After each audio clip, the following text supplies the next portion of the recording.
मैं अध्यक्षीय मंतव्य हेतु श्री रविंद्र गोड़े जी को निमंत्रित करता हूं। आदरणीय व्यासपीठ और सभागृह में आत्मीय बंधु भगिनी, इस सत्र में एक वक्ता के रूप में सम्मिलित होना ऐसा तय करके मुंबई से यहाँ तक आया था। इस सत्र के पहले कुछ समय पहले बताया कि आप अध्यक्ष भी हैं। मैं मराठी में सोच के आया था, अभी हिंदी में बात करनी पड़ रही। ये भी आप मराठी नहीं, समारोह तो हिंदी में करूँगा, मराठी में मेरा विषय मराठी में रखूँगा क्योंकि सोचा तो मराठी में हूँ। तो इस संगोष्ठी के तीसरे सत्र में जो आपके साथ आपके सामने तीन विषय, तीन माननीय व्यक्तियों ने जो अपने अपने क्षेत्र में इस विषय में गहरा अध्ययन करते हैं, ऐसे व्यक्तियों ने रखे हैं। मध्यकाल से लेकर आधुनिक काल तक का संत साहित्य का प्रवास इनके तीनों के भी इस विचारों में आया। महाराष्ट्र का और मराठी का और हिंदी साहित्य का भी एक प्रवास इनके वक्तव्य में देखने को मिला। तीनों का भी कुछ सूत्र निकालना है तो नवीन सर ने कहा, स्व से सृष्टि तक का जो प्रवास है ये प्रवास समरसता का है। हम भी समरसता का कार्यकर्ता वही बोलते हैं। जब मैं कार्यकर्ता के रूप में जाता हूँ तो वही बात करता है कि मैं नहीं, हम सब है। यही बात उन्होंने साहित्य के रूप में स्व से सृष्टि तक का प्रवास ऐसा कहा है। दीदी ने भी वैसा ही कुछ उसी ढंग का एक अपने को वक्तव्य दिया है। जीव जंतु का बात करना, उसका विचार करना, ये भी समरसता का बात है। तो ये भी जो हमारी चिरंतन परंपरा में कहा जाता है कि ईश्वर सब जगह व्याप्त है, तो ईश्वर से बाजू में कैसे तुम हो सकते हो, ईश्वर को ईश्वर से ही मिलना है, ये बात भी समरसता का है। ये बात इनके वक्तव्य में आया था। और सुरेश जी ने जो आधुनिक कालखंड में का साहित्य का भी बात किया, समरसता में भेदभाव मुक्त समाज जीवन का जो व्यवहार होता है संघ के माध्यम से पिछले कई सालों से हो रहा है, इस व्यवहार का भी विवरण उन्होंने अपने वक्तव्य में रखा। तो ये कुल मिला के ऐसा देखेगा तो हिंदी मराठी साहित्य में विशेषतः संत साहित्य ऐसा इस परिसंवाद का विषय था। तो संत साहित्य का देखेगा तो महाराष्ट्र के संत परंपरा में ज्ञानेश्वर महाराज से लेकर नीलोबा तक या अभी भी जो संत रहते हैं वहाँ तक का प्रवास, सबका प्रवास यही है, सबका विचार यही है कि हम सब एक है। एक यानी मनुष्य बोल के एक है। जितने हड्डी मेरी में है उतने ही हड्डी आप में है। जितना खून जैसा खून मेरा है वैसा ही खून आपका है। इस विषय विज्ञान के दृष्टि से भी देखेंगे तो ये समरसता की बात संतों के विचारों में से आती है। और यही विचार आज जो अपने सामने कुप्रथा है, कुरीति है, उनको तोड़ने के लिए, उसको हटाने के लिए ये विचार उपयुक्त रहेगा, या हम सब ने ध्यान में रखना चाहिए और आगे जाना चाहिए। यही इस सत्र का हम सबके लिए मैसेज है, ऐसा मेरे को लगता है। अध्यक्षीय समारोह तो हुआ है, अभी मेरा वक्तव्य रखता हूँ, उसमें बाद में आप कुछ जो बोलना है वो बोल सकते हैं वैयक्तिक मिलके। सन्माननीय व्यासपीठ आणि सभागृहातील सगळे उपस्थित मान्यवर, आदरणीय आत्मीय पांडव सर, सुनीलजी यांच्या माध्यमातून या संगोष्ठीची योजना झाली। अशा दोन्ही संस्था, वेळेची मर्यादा असल्यामुळे सगळ्यांची नावं घेत नाही, पण सगळ्यांच्या सहभागातून एक सकाळपासून वेगळ्या प्रकारचा उपक्रम। आणि खरं तर मी सुनीलजींना याच्यासाठी धन्यवाद देईन समरसता मंचाचा कार्यकर्ता म्हणून की अशा पद्धतीच्या संगोष्ठ्या किंवा अशा पद्धतीच्या परिचर्चा जर 10 वर्षापूर्वी झाल्या असत्या तर कदाचित आम्ही आणखी पुढे गेलो असतो, आमच्या कामाला आणखी गती मिळाली असती। साहित्य क्षेत्रातला असू द्या, सामाजिक क्षेत्रातला असू द्या, एक वेगळी दिशा। कारण बराच वेळा मगाशी मला वाटते दादांच्या किंवा पांडवांच्या बोलण्यात आलं की मॅकॅलेनं जे फॉर्मॅट दिलं त्या फॉर्मॅटमुळे आजही आम्ही चालतो आहे। त्यामुळे विद्यापीठात जर आमची समरसतेचा विषय गेला तर नव्या पिढीला आम्हाला काय म्हणायचं ते कळेल। त्यामुळे अशा परिसंवादांची, अशा संगोष्ठींची गरज आहे आणि ती तुम्ही सुरुवात केलेली आहे, पण ती सुरुवात न राहता देशभर ती पसरावी, वेगळ्या विद्यापीठांतून हे ते व्हावं अशी एक अपेक्षा या निमित्तानं व्यक्त करतो। आणि मला जो विषय मांडायचा आहे तो आधुनिक संत आणि समरसता असा विषय मांडायचा आहे। ज्ञानेश्वरांपर्यंत, तुकारामांपर्यंत, एकनाथांपर्यंत आणि कबीर, रोहिदासांपासून आपण सगळ्या संतांचा उल्लेख आत्ताच्या सत्रात झालेला आहे। आधुनिक संत असं म्हणताना मी मागच्या शतकातले काही काळ स्वातंत्र्यपूर्व काळ किंवा काही स्वातंत्र्य उत्तर काळ असेही कालखंड असणारे संत आणि विशेषतः महाराष्ट्राचा विचार करताना खूप प्रत्येक जिल्ह्यात एक संत आपण पाहू शकतो अशी स्थिती आहे. त्यामुळं विषयाची मर्यादा करताना मी महाराष्ट्रातले विदर्भ आणि विदर्भातले 3च संत आत्ता चर्चेसाठी आपल्यासमोर घेतलेले आहेत. आणि त्यामुळं पंढरपुराच्या वाळवंटात संतांनी जाती धर्म पंथ याच्या पलीकडे जाऊन समतेचं रिंगण धरलं आणि त्याच्यातून जो विचार रुजवला तो एकतेचा एकत्वाचा विचार तोच विचार घेऊन पुढे परंपरेनं आपल्या महाराष्ट्रातले सगळे संत महंत मठाधीश तोच विचार घेऊन पुढे जातात. मांडणी त्यांची वेगळी असते, शब्द वेगळे असतात, पण त्याचा आत्मा किंवा त्याचं बीज तेच असतं. हे आपण लक्षात घेतलं तर मग आधुनिक संत आणि समरसता असा विषय मांडताना संत म्हणजे कोण याची जरा व्याख्या करावी लागेल. आणि मग ते तुकाराम महाराजांच्या एका अभंगाच्या ओळीत करतो. आम्ही वैकुंठवाशी आलो याचं कारणाशी बोलले जे ऋषी साच भावे वर्ताया. आम्ही वेगळं काही करण्यासाठी आलेलो नाही. जे परंपरेनं सांगितलेलं आहे, ऋषीमुनींनी सांगितलेलं आहे, तेच पुन्हा पुन्हा सांगण्याची गरज असते समाजाला. ते सांगण्यासाठी आलेलो आहे. त्यामुळं संत काय तर हे अशा पद्धतीचे जे व्यक्ती असतात की परंपरेनं सांगितलेले संस्कार, परंपरेनं सांगितलेले तत्त्व, परंपरेनं जीवनाला आकार देण्यासाठी जी काही मूल्य तयार केली ती मूल्य पुन्हा पुन्हा सांगण्यासाठी येणारे लोक म्हणजे संत. इतक्या सोप्या पद्धतीनं आपण संतांची व्याख्या करू शकतो. आणि ती व्याख्या लक्षात घेतली तर मग समरसता म्हणजे काय असा सुद्धा प्रश्न आपल्याला पडू शकतो. आणि म्हणून मग समरसतेचं सुरेश सरांनी खूप चांगल्या पद्धतीनं व्याख्या केली.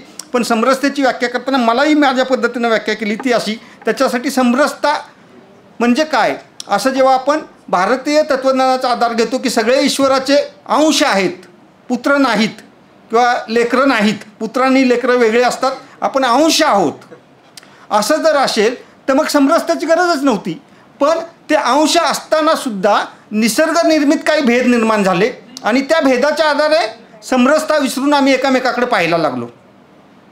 त्याचं उत्तर शोधायचं असेल मग हे कशा तर श्री गुरुजींनी एक वाक्य म्हटलेलं आहे की अस्पृश्यता म्हणजे काय तर ज्याच्या मनात जो भाव आहे अस्पृश्यता, जो संकुचित भाव आहे तो भाव म्हणजे अस्पृश्यता. कुणाच्या मनात आहे?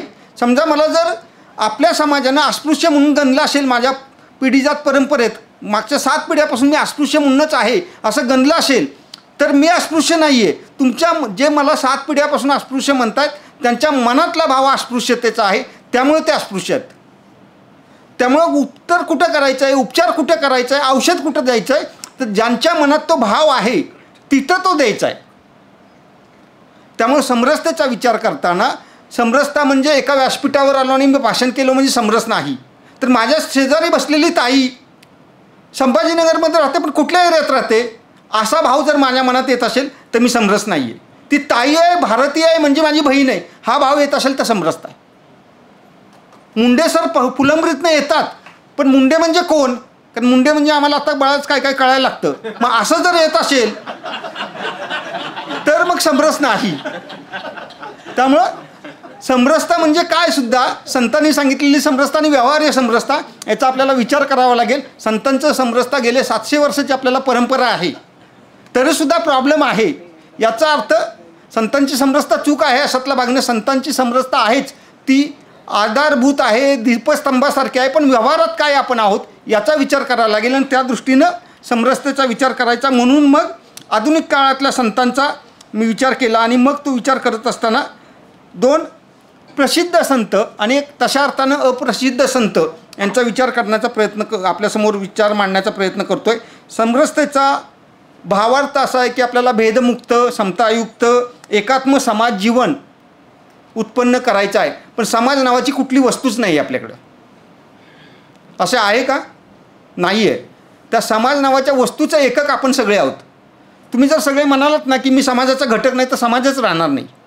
तर व्यक्ती हा त्याचा घटक आहे. त्या व्यक्तीला दोषमुक्त करायचं आहे, त्या व्यक्तीच्या मनातले भेद मुक्त करायचे आहेत, त्याला समरसतेचा समतेचा अनुभूती येईल, त्याची मानसिकता जशी तयार होईल याच्यासाठी प्रयत्न करायचा. आणि त्यामुळं तो करत असताना पुन्हा हिंदू तत्त्वज्ञानाचा आधार घ्यायला लागतो. आपण सगळे ईश्वराचे अंश आहोत. पण हे कोणी म्हणतं आहे? तत्त्वज्ञान सांगते. मग आधुनिक काळात काय आहे? बाबासाहेब आंबेडकरांनी तेच सांगितलं ना, जन्मापासून मृत्यूपर्यंत सगळे समान आहेत, सगळ्यांचा दर्जा समान आहे.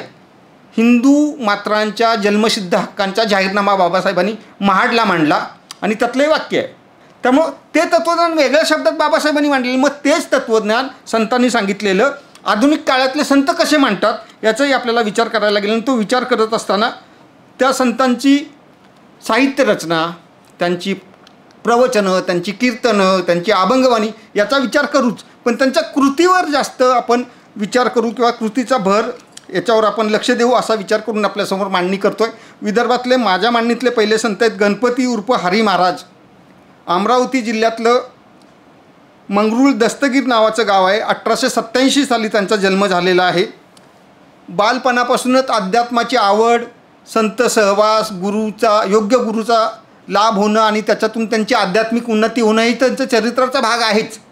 पण 1921 साली त्यांनी स्वतःच्या घरापासून, म्हणजे आपल्याला तुलना करायची नाही आहे, पण महाराष्ट्राच्या सामाजिक सुधारणेचा कालखंडाचा आपण शुभारंभ म्हणतो तो साधारणपणे 1927 महाड 14 तळ्याच्या सत्याग्रहापासून महाराष्ट्र पेटला आणि सामाजिक समरसतेचं किंवा सामाजिक सुधारणेचं लोण पसरलं असं म्हणतो.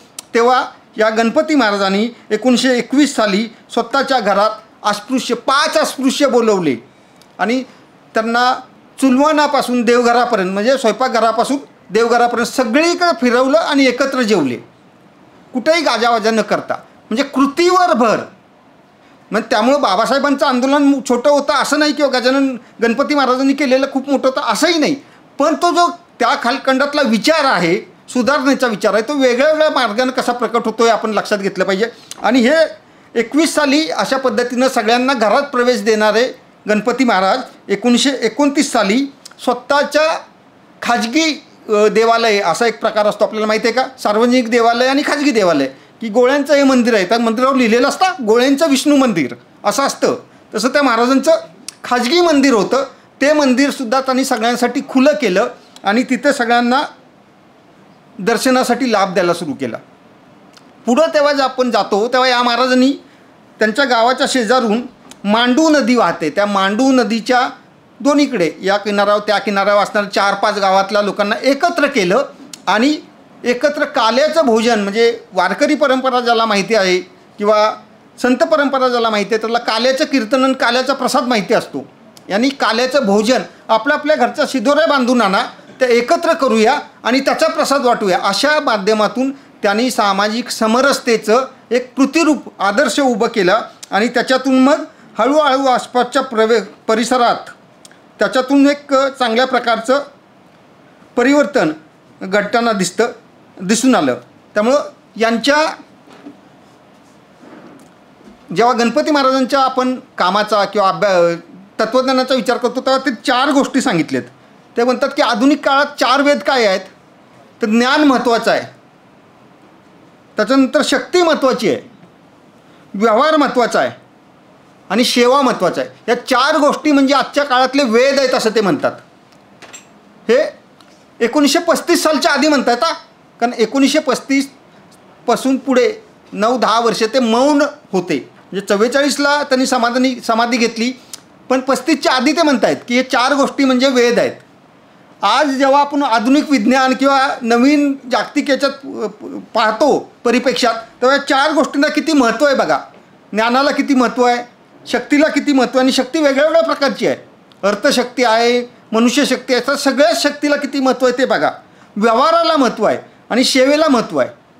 हे त्या वेद आहेत, वेदाच्या तुलनेच्या या गोष्टीत असं तेव्हा जे सांगतात तेव्हा किती दूरदृष्टीनं हा संत पुरुष समाजाचा विचार करत असेल आणि समाजाला दिशा देत असेल याचा आपण विचार केला पाहिजे. आणि नुसते वेद आहेत असं ते म्हणत नाहीत. म्हणजे बराच वेळा उपदेश केला पण तो उपदेश आचरणात आणलाच पाहिजे असा काही आग्रह नसतो. मी तुला उपदेश केला बाबा, पुढचं तू बघ, पण हे त्यांचं म्हणणं की या 4 गोष्टी तुम्ही आचरणात आणल्या पाहिजे, तुम्ही व्यवहारात आणल्या पाहिजे, याच्यावर त्यांचा भर आहे. आणि या गणपती महाराजांनी सगळ्या समाजाला भेदमुक्त करण्यासाठी, समतायुक्त समतेच्या पायावर उभं करण्यासाठी काय केलं असेल, तर त्यांचा जो संप्रदाय हळूहळू त्या काळात वाढला, त्या सगळ्या संप्रदायाला पुन्हा मूळ तत्त्वज्ञानावर आपण येतो की आपण सगळे ईश्वराचे अंश आहोत.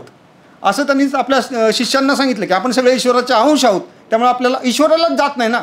सांगा कुठल्या ईश्वराला जात आहे. आपण आता जोडतो कृष्ण गवळ्याचा होता आणि हे होतं, ठीक आहे, ते आपल्या सोयीचं आहे खरं, पण कुठल्याही ईश्वराला जात नाही, तो ईश्वर आहे. मग ईश्वराला जात नाही तर मग आपण त्याचे अंश आहोत, आपल्याला जात कुठली, असं त्यांनी मांडणी केली. आणि आपल्या सगळ्या संप्रदायातल्या लोकांना सांगितलं की ईश्वराला जात नाही, आपल्याला जात नाही, म्हणून त्यामुळे आपण अजात आहोत. आणि त्यांच्या भक्तांनी ते मान्य केलं. परिणाम आपल्या देशातली पहिली गणना अधिकृत 1931ची, त्या सगळ्या भक्तांनी आम्ही अजात आहोत, आम्हाला जात नाही असं लिहिलं. आता ती मंडल आयोगानंतर जात म्हणून पुढे आलेली आहे. पण त्याच्यामुळे त्यांचं महत्त्व कमी होत नाही. त्यांनी किती मोठी दूरदृष्टी दिली. बऱ्याच वेळा महापुरुषांचा पराभव त्यांचे अनुयायीच करत असतात, हे जे आहे ते इथंही आपल्याला दिसतं. पण एक मोठी दृष्टी आणि समाजाला एकसंघ करण्याचा प्रयत्न त्यांनी केलेला होता. म्हणजे बऱ्याच वेळा मंडल आयोग म्हटलं की BP मंडल किंवा हे जी नावं येतात त्यातलं जे BP मंडल होतं त्यांच्या अध्यक्षतेखाली त्यांनी अमरावतीला अस्पृश्य समाजाची, बहिष्कृत समाजाची परिषद घेतली होती. हे संत आध्यात्मिक क्षेत्रातले, पण या समाजाला मान मिळाला पाहिजे, सन्मान मिळाला पाहिजे, त्यांचं दैन्य दूर झालं पाहिजे म्हणून परिषद. त्यात बोलवलं होतं कुणाला? पंजाबराव देशमुखांना. आपल्याला पंजाबराव देशमुख कृषी मंत्री म्हणूनच माहिती आहेत किंवा त्यांच्या नावाचे विद्यापीठ म्हणूनच माहिती आहे. पण पंजाबराव देशमुखांनी सुद्धा या महाराजांसारखंच, या महाराजांनी जे केलं की स्वतःच्या घरात अस्पृश्यता बोलवण्यापासून त्यांच्याबरोबर भोजन करण्यापासून सगळ्या गोष्टी, म्हणजे पंजाबराव देशमुखांचा विषयांतर होईल. पण पितराचं जेवण जे असतं त्यासाठी अस्पृश्य लोकांना बोलवलं होतं. म्हणजे एकनाथ महाराजांचं सांगतो आपण उदाहरण, हे अजूनच्या काळातलं पंजाबराव देशमुखांचं सुद्धा तसंच उदाहरण आहे. तर अशा पद्धतीचं या महाराजांनी काम केलं आणि भेदमुक्त समाजासाठी त्यांनी काम केलं. त्यांच्या विचाराला घेऊन पुढे संस्था 70 साली रजिस्टर झाली, पण ती तेव्हापासून चालूच होती. 44 पासून श्वेत निशाणधारी अजातीय मानव संस्था नावाची संस्था या गणपती महाराज किंवा हरी महाराजांच्या माध्यमातून पुढे आली. अंधश्रद्धा निर्मूलन करणं, गोसेवा, शेती, शिक्षण याच्यासारखं त्यांनी काम केलं. आणि 35 पासून ते 44 पर्यंत मौनात राहिले. आणि ते मौनात राहत असताना त्यांनी जे चिंतन केलं ते हरिगीता नावाचं त्यांचं, म्हणजे बऱ्याच वेळा अनेक संतांना आपल्या अभंगवाणी वगैरे ते काहीतरी वेगळं नव्हतं, हरिगीता असं म्हणून त्यांनी ते चिंतन प्रकाशित केलेलं आहे, पुस्तक रूपात उपलब्ध आहे. समाजाला एक करण्यासाठी तशा अर्थानं वेगळ्या वेगळ्या जातीत, समूह गटात विभागलेला समाज, विखुरलेला समाज एकत्र करण्यासाठी अजात नावाची संकल्पना त्यांनी मांडली. ती प्रत्यक्षात आणली पुढे. त्याचं काय व्हायचं ते होते, पण त्यांच्या हयातीत त्याचे परिणाम त्यांनी पाहिलं होतं. बऱ्याच वेळा महापुरुष एक स्वप्न पाहतात, पण त्याचं दृश्य स्वरूप त्यांना पाहायला जमत नाही. ते बीजारोपण करतात, पण त्याचं झालेलं झाड आणि त्याला आलेली फळं पाहता येत नाहीत. पण या गणपती महाराजांच्या बाबतीत आपल्याला असं म्हणता येईल की त्यांनी एक संकल्पना मांडली आणि एक 1931च्या जनगणनेत 8,000 लोकांनी जर नोंदवलं असेल की आम्ही आजात आहोत, तर हा मोठा त्यांच्या विचाराचा खूप मोठा विजय आहे असं आपण समजलं पाहिजे. या गणपती महाराजांचं पहिलं घेण्याचं कारण बऱ्याच वेळ लोकांना त्यांच्याबद्दल माहिती नसते. पुढचे 2 संत सगळ्यांना माहिती आहेत, त्यातला एका संतांबद्दल ताई बोलल्यात, त्यामुळं मला तो विषय थोडं कमी करायचा होता. दुसरे संत आहेत गाडगेबाबा. आपल्या सगळ्यांना गाडगेबाबांचं माहिती आहे. साहित्याचा संगोष्टी आहे. आणि गाडगेबाबा कसं, कारण गाडगेबाबांचं लिखित काही नाही, पण गाडगेबाबांचं मौखिक साहित्य जे आहे कीर्तनाच्या रूपानं आजही महाराष्ट्रात आपण जर पाहिलं, ग्रामीण भागात जे कीर्तनकार उभे राहतात किंवा कीर्तनं करतात ते गाडगेबाबांची शैली, गाडगेबाबांचा विचार पुढे घेऊन जातात. गाडगेबाबा ज्या पद्धतीनं कीर्तन करत होते त्या पद्धतीचा विचार आपल्याला लक्षात येतो. गाडगेबाबांचा 1876 सालचा जन्म, परीट समाजातला जन्म, अंधश्रद्धा, व्यसनाधीनता या सगळ्या गोष्टींचा कोंडाळ्यात अडकलेल्या कुटुंबात जन्म आणि कर्जबाजारीपणा, आणि त्याच्यातून पुन्हा त्यांचं लग्न झालं, अपत्य झाली, असं सगळा इतिहास आपल्या सगळ्यांना माहिती आहे. त्यात वेळ घालवण्याची आवश्यकता नाही. पण 1905 ते 1956 हा गाडगेबाबांचा सार्वजनिक कालखंड आहे. म्हणजे ते संसारातून ग्रहत्याग पळून गेले, कुठंतरी राहिले. आणि 1905 साली ऋणमोचनच्या घाटावर रविवारी शंकराच्या यात्रेत, म्हणजे तो सोमवारी शंकराची यात्रा होत नाही, तर रविवारी होते, सुट्टी होती, त्यामुळे तो रविवारी शंकर आहे असं त्याचं नाव आहे. ऋणमोचनला अचलपूरच्या तिथे त्या नदीच्या घाटावर सगळे यात्रेला आले होते. नदीत ये करता चिखल होत होता, लोक घसरून पडत होते. त्याने एक खोरं घेऊन तिथं पायऱ्या करायला सुरुवात केली. तिथून त्यांच्या सार्वजनिक सेवा करायला सुरुवात झाली. ते 1956 सलग एक असं 50 वर्षाचा कालखंड आपल्याला सेवायोगी गाडगेबाबांचा पाहायला मिळतो. तर त्या 50 वर्षात काय त्यांनी केलं आहे, तर त्यांनी अज्ञान,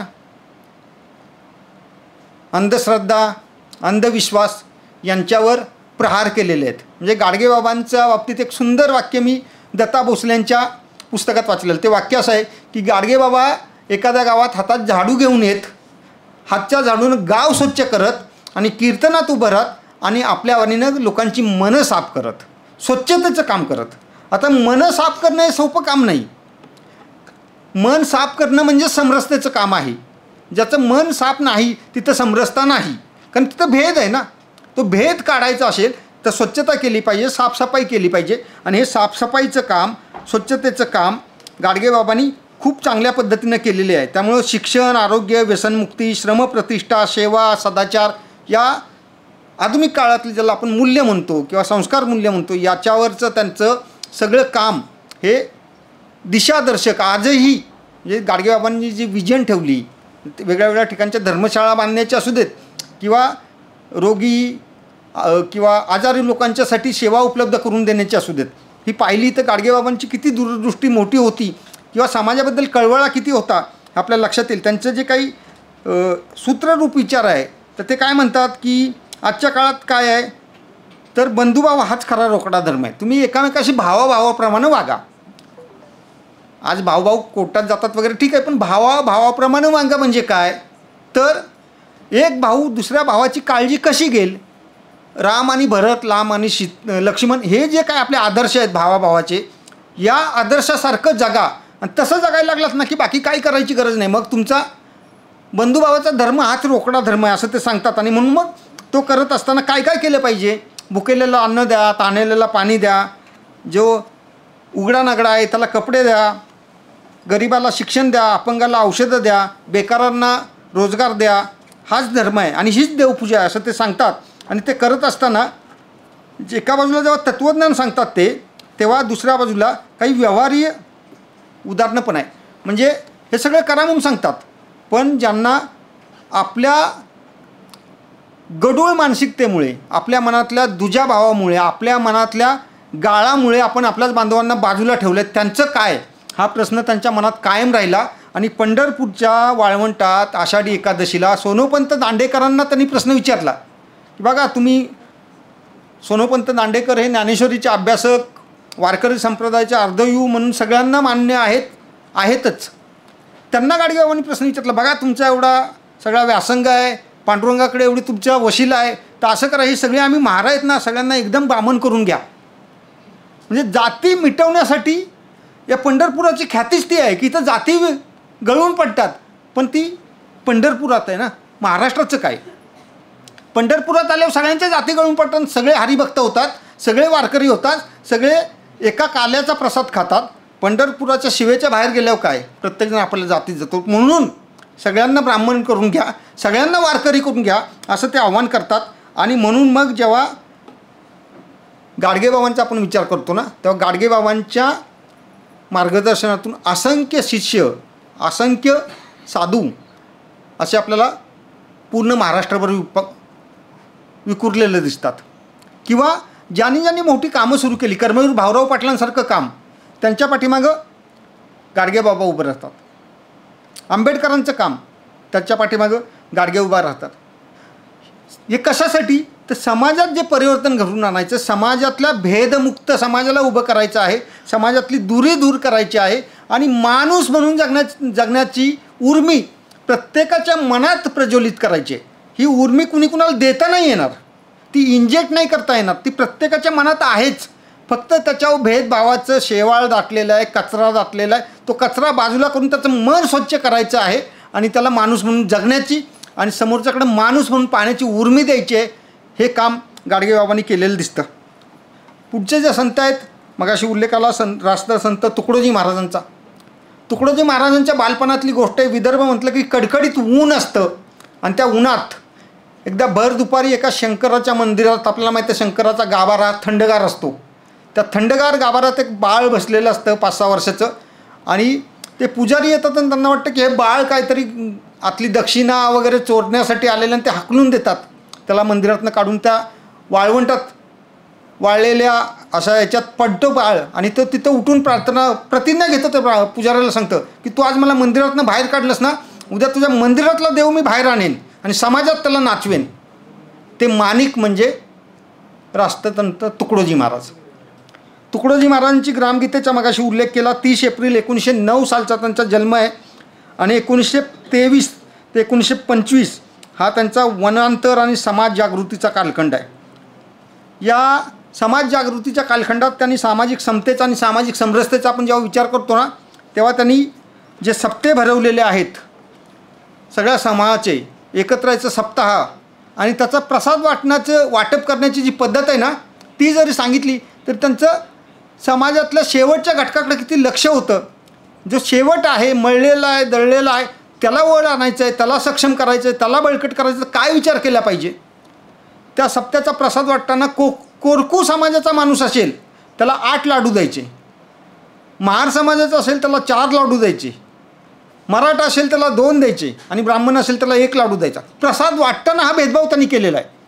एका बाजूला भेदभाव मिटवण्यासाठी प्रयत्न करणारा माणूस प्रसाद वाटताना हा भेदभाव का करतो, तर याचा आपण विचार केला पाहिजे. म्हणजे तुकडोजी महाराजांनी प्रसाद वाटताना भेदभाव केला अशी बातमी होऊ शकली असती त्या काळात. आजचे पत्रकार असते तर माझ्यासारखे, पण तशी बातमी झाली नाही. त्याचा मागचा त्यांचा उद्देश हा होता की जे सदृढ आहेत त्यांनी थोडं कमी खाऊया, पण जे अक्षी मरायला टेकलेले आहेत, ज्यांना काही मिळतच नाही, ज्यांच्यापर्यंत पोचतच नाही, तिथं पहिले घेऊन जाऊया. हा भाव समरसतेचा आहे. मी तसा तू हा जो भाव आहे किंवा तुमय एक रक्त हा जो भाव आहे, तो रक्ताचा नात्याचा भाव, कदाचित एका मातेच्या पोटी जन्मलेलो नसलो तरी मगाशी म्हणण्याप्रमाणे सगळ्यांचं रक्त एकच आहे, तो भाव कृतीतून व्यवहारातून पुढे आणण्याचं काम तुकडोजी महाराजांनी आपल्याला केलेलं दिसतं. आणि मग तेवढ्यापुरतंच राहत नाही, तर ते 1942 सालच्या भारत छोडो आंदोलनाच्या काळात चिमू राष्ट्रीची लढाई, आपल्याला सगळ्यांना विदर्भातलं इथलं कुणी असेल तर त्यांना माहिती असेल की त्याच्या क्रांतिकारकांना प्रेरणा देण्याचं काम आणि त्याच्यानंतर तुकडोजी महाराजांना झालेला बंदिवास इंग्रजांकडून हेही आपल्या सगळ्यांना माहिती आहे. 1943 सालापासून त्यांनी सामुदायिक प्रार्थनेची सुरुवात केली आणि त्यातून सगळ्या समाजाला एकत्र आणण्याचा, मगाशी त्यांच्या मंदिराचा उल्लेख झाला की हे सबके लिए खुला आहे मंदिर हमारा, असं जे त्यांचं वाक्य आहे ते त्यातूनच जन्मलेलं आहे. त्यामुळं अस्पृश्यता निवारणासाठी आणि जनसेवेसाठी एकत्र आणणाऱ्या सगळ्यांना आपापलं कर्तव्य काय आहे ते समजून सांगण्यासाठी, माणसातला देव जागवण्यासाठी ग्रामगीता नावाचा अनमोल ग्रंथ तुकडोजी महाराजांनी लिहिला. आणि आज संघाची मंडळी सगळ्या समाजामध्ये पंचपरिवर्तन सूत्र म्हणून आपण जे काही घेऊन जातो आहे, त्या सगळ्या पंचपरिवर्तन सूत्राचा आशय, विषय आणि त्याचं अधिष्ठान या ग्रामगीतेत आपल्याला पाहायला मिळतं. त्यातले टायटल वेगळे असतील. आपण समरसता म्हणतो तिथं सामाजिक सुधारणा म्हटलं आहे, आपण कुटुंब प्रबोधन म्हणतो तिथं कुटुंब व्यवस्था म्हटलेलं आहे. पण या सगळ्या गोष्टी त्या ग्रामगीतेत आपल्याला पाहायला मिळतात. त्याचंही अध्ययन या निमित्तानं केलं तर नव्या परिप्रेक्षामध्ये आपल्याला तुकडोजी महाराजांचा विचार आणि कृती आपल्या लक्षात येईल. तुकडोजी महाराजांबद्दल बोलायचं तर या भारतात बंधुभाव नित्य वसुदे देवरचे असा दे हे गीत आपल्या सगळ्यांना माहिती आहे. आणि त्यामुळं संत ज्ञानेश्वरांच्या पसायदानाचा मगाशी उल्लेख झाला, ते आधुनिक काळातलं आजच्या मराठीतलं पसायदानच आहे. ज्ञानेश्वरांनी जे मांडलं तेच तुकडोजी महाराजांनी या गीतातून मांडलं असं मला वाटतं. आणि त्यामुळं या सगळ्या कृतीला, विचाराला, साहित्याला जोड कशाची होती किंवा त्याचा आहे का एम काय होता, तर मला समाज भेदमुक्त करायचा, अस्पृश्यता मुक्त करायचा आहे. आणि तो करत असताना आपल्या व्यवहारातून पण दिसलं पाहिजे. 1-2 छोट्या गोष्टी सांगून मी थांबेन. एक तुकडोजी महाराजांची आहे आणि एक तुकडोजी महाराजांनी गाडगेबाबांची आहे. वर्ध्याच्या आश्रमात म्हणजे हे सगळं 42-43 सामुदायिक प्रार्थना वगैरे सुरू झाल्यावर बऱ्याच वेळा असं महापुरुषांना वाटतं ना की आणखी कोण आपला स्पर्धक निर्माण झाला की काय. वर्ध्यातून निरोप आला तुकडोजींना, अर्थात महात्मा गांधींचाच होता वर्ध्यात नसल्यामुळं, कोण आहे बाबा हा, जरा येऊन भेट. तुकडोजी महाराज गेले आणि मग त्यांनी भजन वगैरे केलं, थांबून घेतलं, थांबा तुम्ही इथे काही दिवस. तेही थांबले. पण त्या आश्रमाचे काही नियम असतात ना प्रत्येकाचं, की 8 वाजता चहापान बंद होईल, 12 वाजता स्वयंपाकघर खुले होईल, असं ते नियम होते सगळं. एक उशिरा थोडा तरुण आला, घामाजलेला होता, पण प्रचंड भूक लागलेली होती. तर तो आला आणि त्यानं स्वयंपाकघराकडे गेला, मला भूक लागली तर त्याने पाठी दाखवली, स्वयंपाक बंद आहे आता, वेळ नाही आहे. का असं का? तर बापूंचा नियम आहे. तर ते तुकडोजी महाराजांनी पाहिलं होतं तिथं की असं चाललं आहे. तो हताश होऊन बाहेर गेला तरुणाने, झाडाखाली बसला. तर जेव्हा 2 वाजता ते स्वयंपाकघर खुललं राहील तेव्हा मला काहीतरी मिळेल, मग मी ताजा तावाना होईल. ते तुकडोजी महाराजांनी पाहिलं, त्याच्या जवळ गेले आणि झोळीतले 2 लाडू काढून त्याला दिले, खा. तर नाही, स्वयंपाकघराचा नियम आहे, म्हणजे या परिसरात खायचंच नाही, भोजनाचा नाही. ते त्यांचा नियम आहे, माझा नियम असा आहे की तू जगला पाहिजेस, ते खा. हा जो फरक आहे की त्यावेळेचा नियम महत्त्वाचा आहे की व्यक्ती महत्त्वाची, की तो त्या काळाची गरज महत्त्वाची. तर तुकडोजी महाराजांनी काळाची गरज, तो माणूस जगला पाहिजे, माणूस उभा राहिला पाहिजे, हा भाव ठेवून त्याला ते लाडू दिले. याच्यात मला महात्मा गांधींचा अपमान नाही करायचा. असे शिस्तीचे नियम असल्याशिवाय कुठली संस्था चालत नाही, हे तितकंच खरं आहे. पण त्या क्षणी त्या तरुणाची गरज भूक होती, ती भूक भागवण्यासाठी तुकडोजी महाराजांनी प्रयत्न केला. आणि तो मला असं वाटतं आहे की त्यांच्या मनात असणाऱ्या समाजाबद्दलच्या अतीव प्रेमाचा आविष्कार होता. दुसरी गोष्ट तुम्हाला म्हटलं तसं मी तुकडोजी महाराजांनी गाडगेबाबांची सांगणार आहे. आषाढी एकादशीला तुकडोजी महाराज आणि गाडगे महाराज दोघेही पंढरपूरला जायचे. पण दोघातला फरक हा होता की गाडगे महाराज कधीही मंदिरात गेले नाहीत, तुकडोजी महाराज मंदिरात जायचे. एकदा असेच ते एका आषाढीच्या वारीला मंदिराकडे चालले होते आणि गाडगेबाबाही होते रस्त्यावर. एक गटर तुंबलेलं होतं, पाणी हे होतं, तर त्यातून वारकरी जात होते. गाडगेबाबा हातात काठी घेऊन ते हे करण्याचा प्रयत्न करत होते. तुकडोजी महाराजांनी सांगितलं, बाबा चला मंदिराकडे. नाही म्हणे, चला तुम्ही, मी जरा येतो बघून. तर गेले, तिथे दर्शन घेऊन परत आले. तरी गाडगेबाबांचं ते चाललं होतं. गाडगेबाबांनी त्यांच्याकडे विचारलं, भेटला का पांडुरंग? तुकडोजी महाराज, नाही तो तिथं नव्हता. मग कुठं आहे? तो इथंच काम करतोय. तर इथंच काम करतोय म्हणजे काय? पांडुरंग कुठं आहे ते समजून घेणं आणि त्या पद्धतीनं आपल्या समाजाला पुढे घेऊन जाणं, हे या संगोष्ठीच्या निमित्तानं आपण सगळ्यांनी आपल्या मनात बांधावं, तशाप्रमाणे व्यवहार करावा ही अपेक्षा व्यक्त करतो, विनंती करतो आणि थांबतो. धन्यवाद. धन्यवाद सर.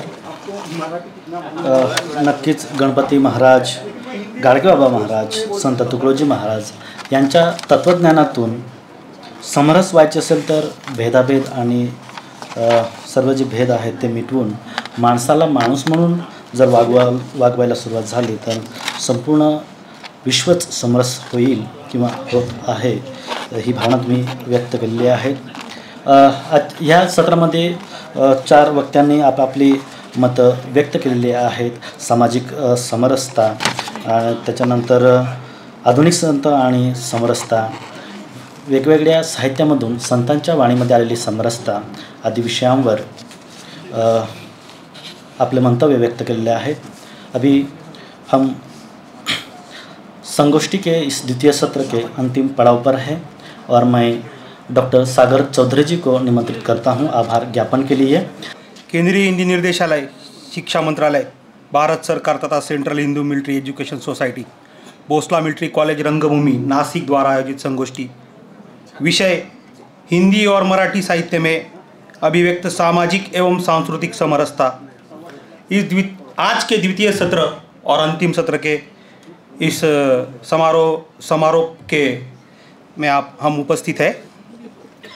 हमारे प्रथम वक्ता श्री डॉक्टर नवीन नंदवाना, मेवाड़ की भूमि राजस्थान से आए हुए वक्ता, मध्यकालीन संत परंपरा में खासकर मीरा, दादू, कबीर तथा अन्य दादू पंथ के अनेक संतों का आपने वर्णन KIA.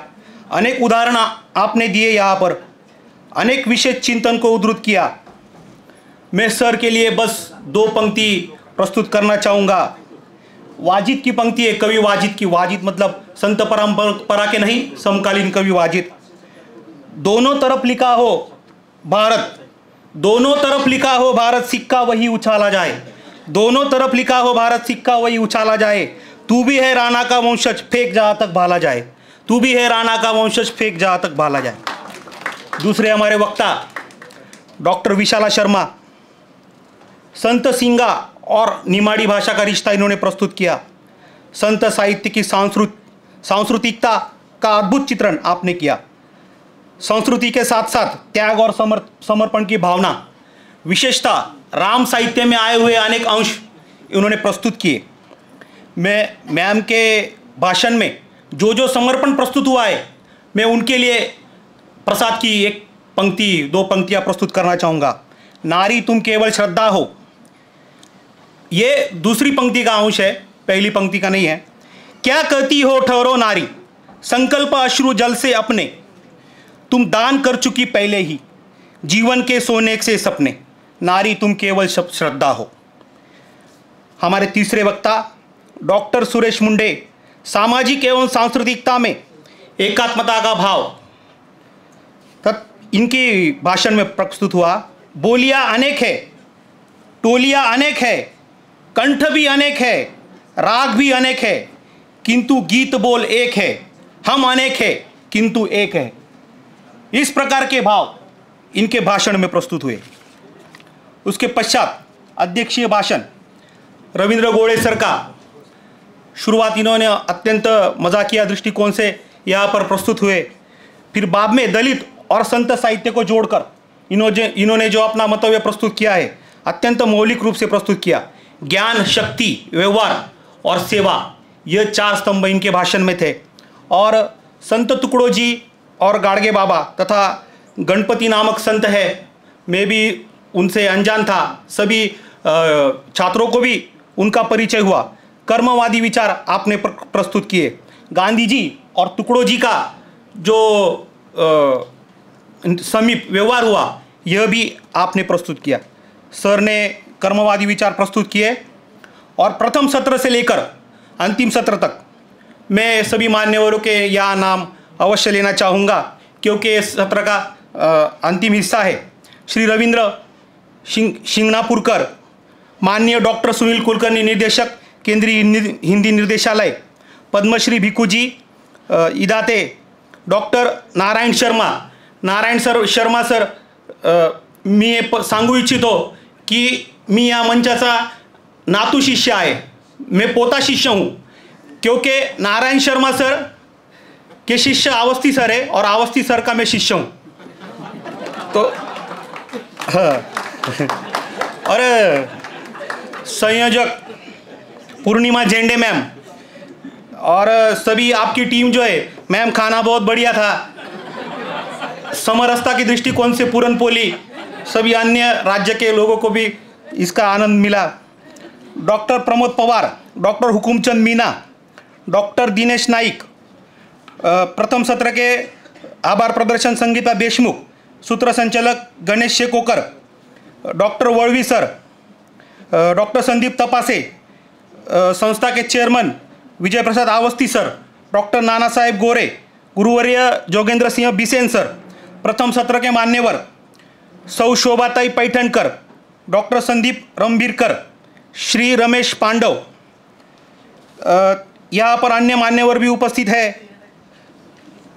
Doctor Kolare, Datta Kolare, doctor अनंत केदारे, प्राध्यापक तारू सर, प्राध्यापक पगार सर और डॉक्टर गाड़ी लोहार सर। आप सभी का, सभी छात्र विद्यार्थी सभा और सभी कमिटियों के सभी सदस्य तथा उनके प्रमुख, उनका मैं आभारी हूँ। धन्यवाद।